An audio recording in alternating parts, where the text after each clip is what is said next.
আমাৰ মাজত আহি ইতিমধ্যে উপস্থিত হৈছেহি। আমি প্ৰথম কাৰ্যসূচী হিচাপে তেখেতৰ দ্বাৰা এটা গছপুলি আমি ৰোপণ কৰিম বুলি ভাবিছোঁ আৰু গছপুলি ৰোপণৰ শুভাৰম্ভণি কৰাৰ আগমুহূৰ্তত আমি তেখেতক এখন গামোচাৰে আদৰণি জনাব বিচাৰিছোঁ।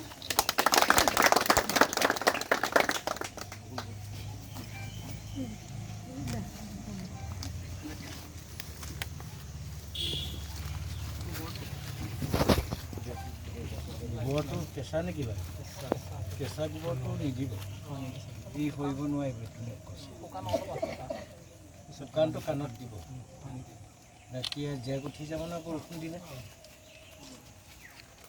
নিম গছ জেক কৰিব নোৱাৰে, শুকানটো লাগে আৰু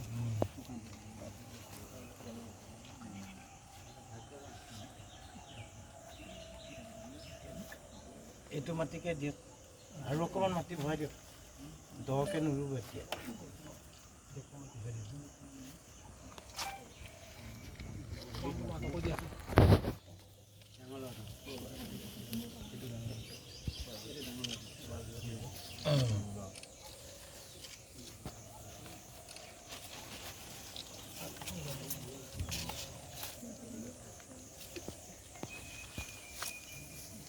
এই কাণে কাণে গোবৰ ধৰিব, ইয়াক গুৰিতে দি নিদিব।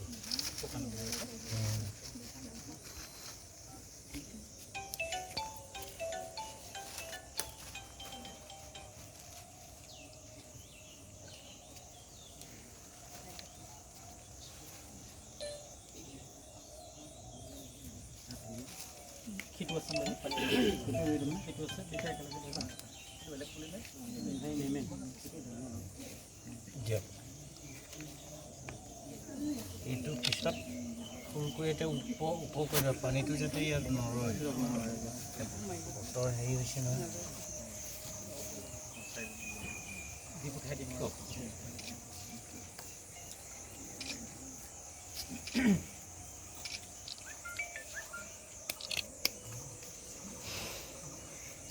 গৰু নোসোমাই জানো? ছাগলী গৰু সোমাই, কিন্তু আমাৰ হেৰি ব্যৱস্থা আছে, গঁৰাল দি দিম আমি।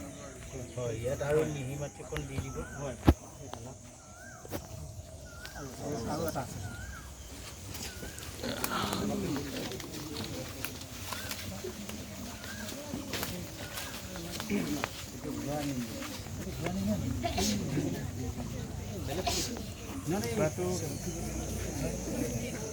নিমখ পুলিকে দিয়ে নেকি?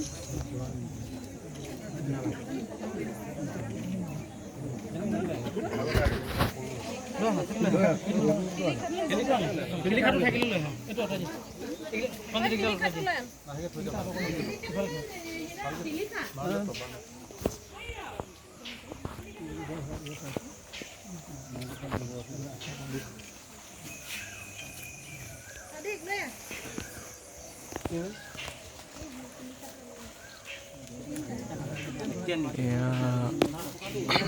অলপ চাই দিব, গৰম আছে।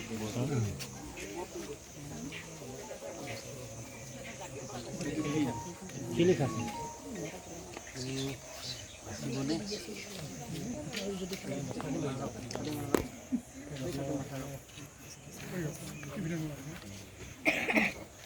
দুটাকে মানে মেডিচিনৰ গছকে ৰুব।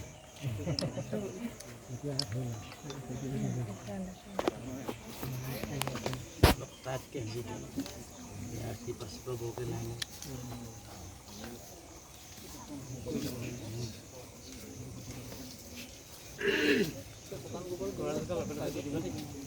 শুকান গোবৰ খাই দিব, একদম গুৰুত্ব দিব। আপোনাৰ কেঁচা গোবৰ নহয়, গৰমত আৰু গৰম হ'ব মৰি থাকিব। গোবৰ গেছ বেয়া, কেঁচা গোবৰ।